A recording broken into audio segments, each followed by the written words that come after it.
সুখী থাকার সহজ উপায়। ক্যান্সার আক্রান্ত 12 বছরের মেয়েটাকে ডাক্তার আদর করে জিজ্ঞেস করলেন, বড় হয়ে কি হতে চাও মা? মেয়েটি বলল, বড় হওয়া পর্যন্ত বাঁচতে চাই। স্বপ্নের কত রং, আকাঙ্ক্ষার কত আঙ্গিক, বাঁচার অনুভূতি কত হৃদয় বিদারক।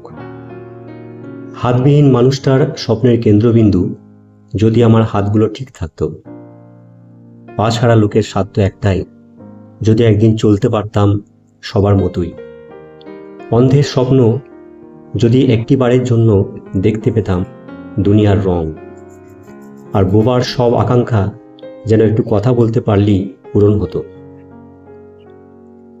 মেধাবীর বাবা মা যখন সন্তান গোল্ডেন না পাওয়ার কারণে বকাঝকা করছে, তখন শত বুদ্ধি প্রতিবন্ধী সন্তানকে ঘিরে তাদের বাবা মায়ের স্বপ্ন ডাক্তার, ইঞ্জিনিয়ার নয়।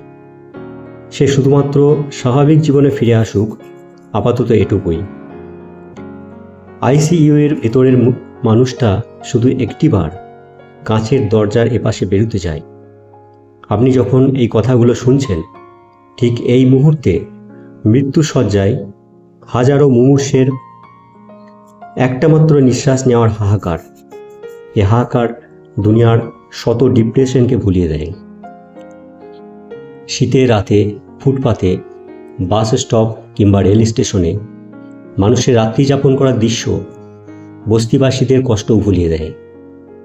দিন শেষে তার একটু মাথা গোঁজার ঠাঁইটুকু রয়েছে, এদের সেটাও নাই। আপনার গ্রামের সবচেয়ে বড় লোক শহরের উঁচু দালান দেখে নিজেকে হতভাগ্য ভাবেন। দুনিয়া ধোঁকার বস্তু, কখনো কাউকে তৃপ্ত করবে না, যেন হাওয়াই মিঠাই। আপনি যত অপূর্ণতায় ভোগেন, ভেবে দেখবেন আপনার সৃষ্টিকর্তা আপনাকে এমন অনেক কিছু দিয়ে রেখেছেন যা অনেকের কাছে এখনো স্বপ্ন। যে চোখ দিয়ে পড়ছেন, অনেকের সেই চোখে আলো নেই। 3 বেলা পেট পুড়ে খেয়ে, ভালো জামা কাপড় পরে, স্বাচ্ছন্দ্যে দুনিয়ার জমিনে চলতে পেরে, সুস্থ থেকেও যদি আপনি বলেন ডিপ্রেশনে আছেন, বেঁচে থাকতে ভালো লাগছে না, তাহলে আপনি জেনে বুঝে সৃষ্টিকর্তাকে দোষারোপ করছেন।